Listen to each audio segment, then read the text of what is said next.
일제 강제징용 피해자 배상 해법을 놓고 한국과 일본이 막판 협의를 이어가고 있습니다. 우리 정부는 제3자 병제 방식을 해법안으로 내놨지만 일본은 뚜렷한 답을 내놓지 않으면서 양국의 협의는 평행선을 달리고 있는데요. 꽉 막힌 강제징용 배상 해법과 더 나아가서 이에 대한 향후 한일 관계 향방까지 강창일 전 주일대사와 함께 이야기 나눠보겠습니다. 대사님 나와 계시죠? 네, 안녕하세요. 안녕하십니까. 반갑습니다, 네, 대사님. 네. 자, 어제 한일 양국이 강제징용 배상 해법을 찾기 위해서 협의를 가졌는데 이게 지금 협의가 막바지에 이르고 있다고 봐야 됩니까? 아니에요. 계속 해야죠. 계속 해야 된다. 막바지 하는데 그렇게 안 해요. 계속 해야죠. 예. 계속 해야 되고. 네네. 자, 2주 만에 다시 만났는데 그러면 계속 될 때까지 만나야 되는 거네요. 예, 그렇게 간단하지가 않습니다. 네. 한일 관계 이게 구조적인 그 갈등이 문제가 돼서 예. 간단하다니까 계속 대화하고 협상해야 돼요. 토론도 하고. 얼마 전에 인터뷰 제가 좀 들어보니까 이 강제징용 배상 해법으로 우리 기업 제3자가 배상하는 방식을 두고 백기투항이다. 속패를 보여줬다라는 식으로 좀 비판을 하셨던 것 같은데. 예, 그때는 예. 이 한국 정부가 또 외교부가 정확한 얘기를 안 했어요. 그 제3자 변제만 얘기하고 뭐 밖에서 들기는 한국이 네. 한국 기업들이 전부 부담해야 되는 것처럼 했거든요. 네. 그런데 그때보다 진일보한 것 같아요. 그때보다 낫다 일보에서. 지금은. 네, 네. 나와서 어저께 된 거 봤더니 그 일본의 전범 기업들도 네. 당연히 내야 된다. 네. 그리고 사죄해야 된다. 이런 얘기를 했더구만요. 네. 그전에는 그런 얘기가 별로 없었어요. 아. 그러니까 욕을 많이 먹었죠. 비판도 많이 받고. 근데 이번에는 아주 진일보하고 아주 힘낸 것 같아요. 상황이 예. 좀 바뀌었다는 거네요. 전범 예. 기업도 돈을 좀 내고 그들도 사과를 해야 된다. 그죠. 왜 이래 바뀐 건가요? 우리 마지노선이에요. 그러니까 지난번에 공청회 한번 했죠. 예. 여보가 그때 많은 국민들이 반발을 했죠. 피해자 단체도.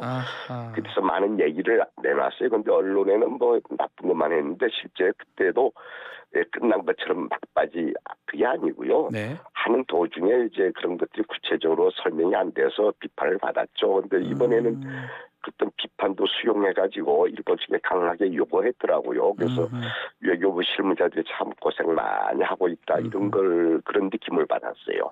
방향성은 맞다라고 지금 보시는 것 같은데. 그죠, 예. 그러면 일본이 이 정도는 받을 수가 있는 건가요?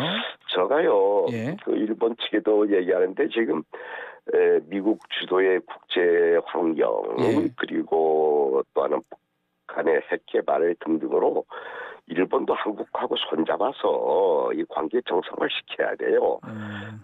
그런 안보나 경제적인 측면에서도 이 관계 정상화해야 되는데 지금까지 일본은 되게 고압적 자세로 나왔거든요. 한국은 오히려 구애하고 일본은 아주 가해자인 것처럼 큰 소리 주어 그런 것처럼 비춰졌어요. 그게 잘못된 것이고요.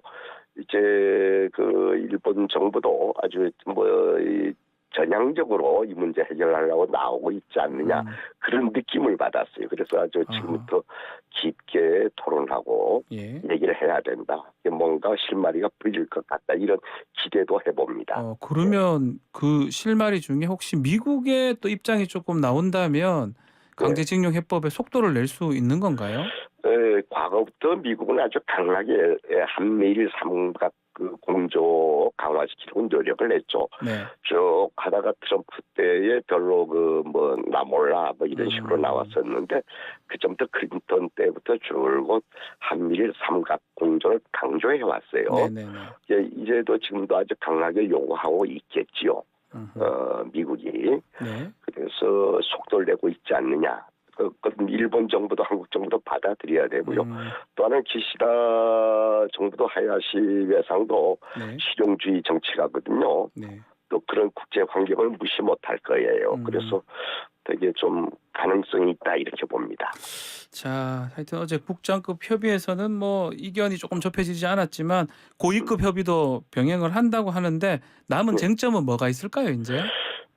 그거죠. 이제 일단에 저는 이 미쓰비시하고 일본 제철 이른바 전범기업. 전범기업이라고 한국에서 얘기하는데 네. 한국하고 깊은 경제적 관계를 갖고 있어요. 아, 또 과거에는 거기가 그 기업도 경제 정책을 되게 원하고 있는 기업이기 때문에 일본 정부가 회방 놓지 않는다면은 충분히 그 배상할 걸로 보고 사죄도 할 것으로 생각하고 있어요.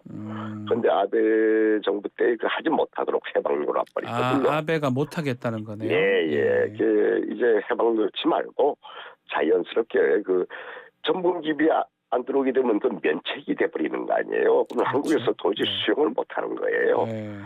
거기도 깊은 관계가 있기 때문에 당연히 배상해야 된다. 뭐 이렇게 배상이 안 되면 뭐 자발적으로 그 돈을 내놔도 되는 거 아니겠습니까? 그렇죠. 예. 금병부는 뭐 서로 살려주면서 뭐 그런 것들이 대화를 통해서 가능할 것이라고 생각을 하고 있는데 말이죠. 네.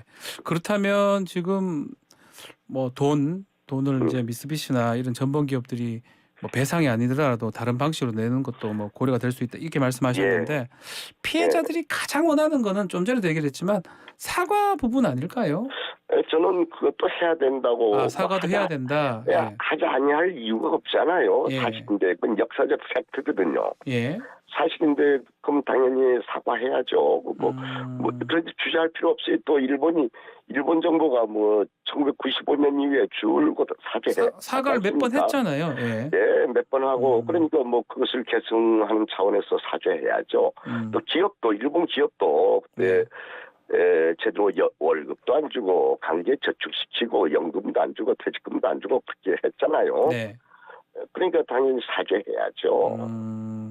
그 사죄 관련해서는 언론 보도에 따르면 1995년 무라야마 다마라든지 98년도에 김대중 오부치 공동선언 이때를 좀 재확인하는 방안이 유력하게 거론된다 이렇게 얘기를 하긴 하던데요. 뭐가 형식이야 여러 가지 형식이 있을 수 있잖아요. 네.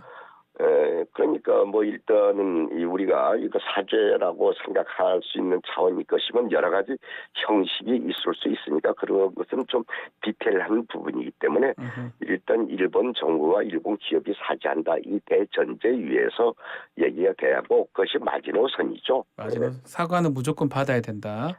무조건이 아니고 해야죠. 당연히. 해야 된다.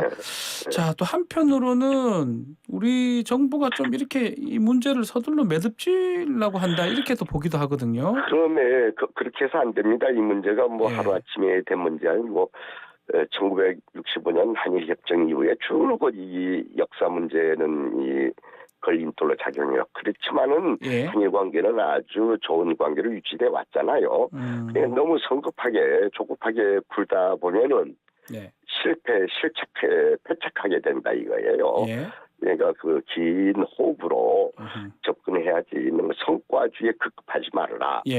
그러니까 성과주의에 급급하게 되면 실무자들도 그 참 제 힘을 발휘 못할 수도 있고요. 그리고 일본에 끌려가게 되죠. 그렇게 하면 안 돼요. 이렇게 좀 급하게 좀 하게 된 원인 중에 하나가 5월 달에 일본 히로시마에서 열리는 G7 정상회의에 관련된 거 아니냐. 우리도 거기 좀 가야 되는 거 아니냐. 뭐 이런 얘기도 하고 있는데. 당연히 가야죠. 가야 뭐 되는데. 과거 문제, 역사 문제 있다 해서 안 가면 그것도 어색하잖아요. 그거는 계속 멀티트랙 여러 가지 그 선상에서 대화가 돼야죠. 경제는 경제, 안보는 안보, 갈등 있는 부분, 갈등 있는 부분 놔두면서 여러 차원에서 접근해 나가야지. 하나 아니면 저때 올로 나심으로 하면 안 되죠. 마마사가 안 풀리니까 전부 끝난다. 또 그렇게 되지도 않습니다. 세상이. 그러면 지금 뭐 이 갈등 문제가 있지만은 경제 안보 잘 협력이 되고 있어요. 현재도. 혹시 이게 문제가 매듭이 안 되면 혹시 G7에 우리가 정상회의 때 못 가는 거 아니냐 이런 얘기도 있던데 그 부분 어떻게 보십니까? 오지 말라고 하면 안 가는 거죠. 뭐 오지 말라고 갈 필요 없습니까? 거짓입니까? 우리가. 근데 당연히 가는 게 우리가 국력이 국적이 그렇게 간단하지 않습니다. 오라 말라 누구 할 문제가 아니라 필요하면 우리를 부르겠죠. 필요하면 부를 것이다. 또 G7은 뭐 일본 혼자 가는 거 아니잖아요. 저 7개 나라니까요. 그래서 또 우리 국력이 그렇게 무시할 정도로 넉넉하지 옛날처럼 넉넉하지가 않습니다. 그러니까 뭐 어쨌든간 이것 때문에 강제징용 관련된 그 어떤 해법을 빨리 찾아서는 안 된다. 이거는 꾸준히 예. 해야 된다. 이렇게 보시는 거네요. 예. 그건 그것대로 나가고 G7은 G7이고 음흠. 뭐 이것저것 협력할 건 협력하고 이렇게 나가야죠. 자, 근데 대통령 그 전에 풀렸으면 좋죠. 그 전에. 그 전에 됐으면 좋았을 예, 건데. 그 전에 해결되면 아주 금상첨화죠. 예. 네. 좋은데 뭐 그거는 그거대로 하고 또 G7대로 하는 게 맞다. 예, 연계시키지 예. 말라 이거예요. 알겠습니다. 예, 자, 예. 대통령실은 한일 정상회담 개최 가능성에 대해서는 현안이 정리가 되면 셔틀 외교 복원이 될 것이다 이렇게 얘기도 했던데. 정리 안 돼도 만나야 되는 게 자연스러운 거예요. 정리 안 되더라도 그런데 뭐 정리돼서 만나면 더 좋은 거 아니에요? 네. 양국 국민들이 좀 불안해하고 있잖아요. 그러니까 우선은 한국 정부나 일본 정부나 양국을 위해서 한일 관계 우호 증진은 아주 필수적이다. 이런 인식을 갖고 있어야 돼요. 누군 필요하고 누군 필요하지 않다. 이런 차원에서는 안 되죠. 네. 일본도 필요하고 우리도 필요하다. 그죠? 네. 그런 차원에서 접근하면 뭐 문제가 안 되죠. 이렇게 지금 정기적으로 하는 셔틀 외교라든지 뭐 한일 정상회담도 이게 두 개 다 강제징용 해법이 우선인 건가요? 어떻게 보십니까? 아니에요. 그 아베가 그렇게 해버렸어요. 아베가 그렇게 정권이. 만들었다는 거죠. 그렇게 만들었죠. 그 전에도 뭐 4, 5년 전에도 했잖아요. 네. 그 양국 정상들도 만나고 했는데 아베가 그냥 이간이 언론이나 신문 나가서 이 역사 갈등 문제가 경제 문제로 또 안보 문제로 번졌잖아요. 그러니까 경제는 경제, 지소미아 지금 유지되고 있잖아요. 안보 문제요. 예, 지소미아도 예. 껍데기 유예했는데 껍데기만 남아 있고 수출 규제도 좀 껍데기만 남아 있어요. 실제로 움직이고 있어요. 네. 예, 그런데 아직도 이제 뭐 언론 아침 차원에서 아베 정권에서 딱 했기 때문에 국민들은 뭐 이거 아무것도 안 되는 거 아닌가 이렇게 오해를 하고 있는데 실제 아주 잘 움직이고 있어요. 예.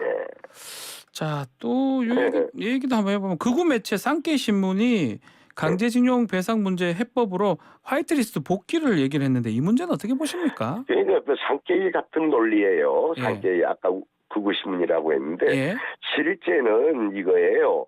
지소미아와 수출 규제를 동시 풀어야 돼요. 그리고 역사 문제는 계속 테이블 위에 앉아서 토론을 해야 돼요. 토론을 해야 되고. 그런데 거꾸로 역사 문제 풀고 수출 규제 풀자. 이거는 하나 튀어버린 거예요. 말이 안 되는 논리예요. 지소미아와 수출 규제를 풀어야 되는 거예요. 그리고 역사 문제는 테이블에 앉아서 논의해야 되는데요. 그러니까 순서가 잘못됐어요. 지소미아하고 경제가 같이 가야 되고 역사 문제는 따로 해야 된다. 아니 과거에 발생원이 그랬었어요. 발생이. 그렇죠. 발생이. 그죠? 그래서 지소미아하고 이건 동시에 그또 껍데기만 남아있기 때문에 상징성만 갖고 있어요. 그래서 지소미아와 역사 수출 규제를 동시에 풀고 역사 문제는 그건 아주 토론을 해야 되는 문제고 이렇게 나가야 되는 거예요. 예. 자, 끝으로 이 질문 한번 드려보겠습니다. 우리 정부가 일본하고 이 관계 개선을 적극적으로 하는 이유가 어떤 목적인지 특히 경제적 목적이 가장 큰 건가요? 글쎄요. 그 부분도 잘 모르겠어요. 뭐 그렇게 막 성급하게 하는 게 이 문재인 정부를 비판하기 위해서 전 정권의 대일 문제를 비판하기 위해서 그렇게 성과주의로 나가는 거지 뭐가 뭔지를 모르겠어요. 전 정권도 얼마나 노력을 했는데요. 한일 관계 정상화시키기 위해서. 그러니까 역사적인 팩트를 잘 모르고 있어요. 역사적인 팩트는 1911년, 2011년에 이명박 대통령 말기에 발생해서 갈등이 심화됐거든요. 그리고 박근혜 정부 때에 또 갈등이 심화됐고요. 그렇죠. 그러니까 이제 문재인 정부는 뭐 코로나 때문에 움직이지 못하는 상황에서 원칙을 주장하다 보니까 좀 시간이 늦어진 부분이 있는데 나중에 아주 적극적으로 이 한일 관계 정상화를 위해서 애를 썼어요. 그럼 팩트를 알아야지 뭐 전 정권 탓을 하고 있어? 그건 말이 안 돼요. 혹시 전 정권하고 반대로 하려고 이렇게 더 적극적으로 한다, 이렇게 보시는 건가요? 그러면 안 된다. 일본 한일 문제, 역사 문제는 간단한 문제가 아닙니다. 국민 정서가 있어요.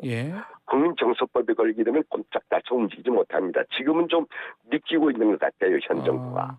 이거 간단한 문제가 아니다. 혹시 이거 전 정부 탓으로 돌릴 것 같아서 우려해서 이 말씀 하시는 거죠? 예, 아니 그렇게 어디 이 방송인 누구 하는 거 봤더니 그런 얘기를 하는 사람이 있길래 아하. 잠적상 공부 좀 해야지 이런 아. 생각을 하게 됩니다. 알겠습니다. 자, 오늘 예. 말씀 여기까지 듣겠습니다. 감사합니다. 네, 수고하세요. 네, 네. 수고하세요. 강창일 네, 전 네. 주일대사와 함께 했습니다.